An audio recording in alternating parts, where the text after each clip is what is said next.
doing your duty, which sometimes isn't fun. Most of us don't necessarily face that type of battlefield. We don't necessarily find ourselves on a horse-drawn chariot facing our family members across battle lines with bows and arrows. But we do find ourselves sometimes face to face with literal,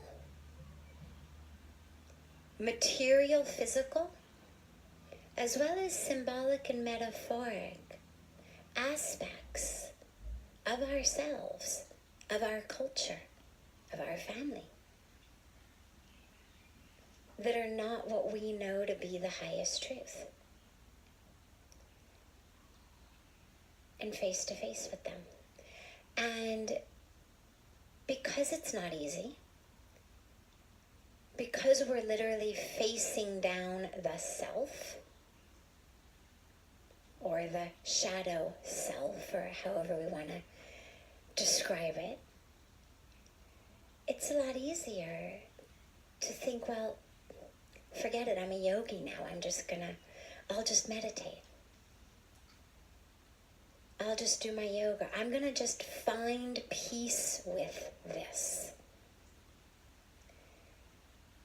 And on a slight but pertinent digression, there have been so many people, for example, in the wake of what's going on in America, who have come up with questions about things like, how can I find peace with this? And as a yogi, our highest goal is not always about how can I find peace with whatever is happening outside.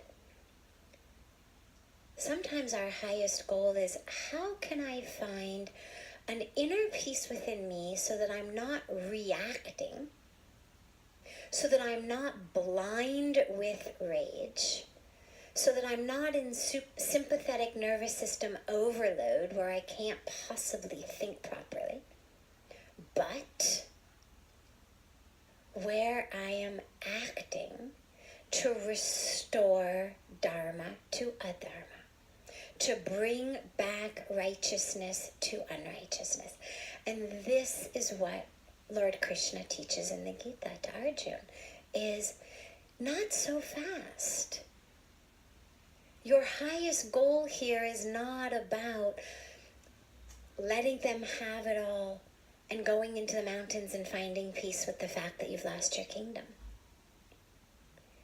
Your highest goal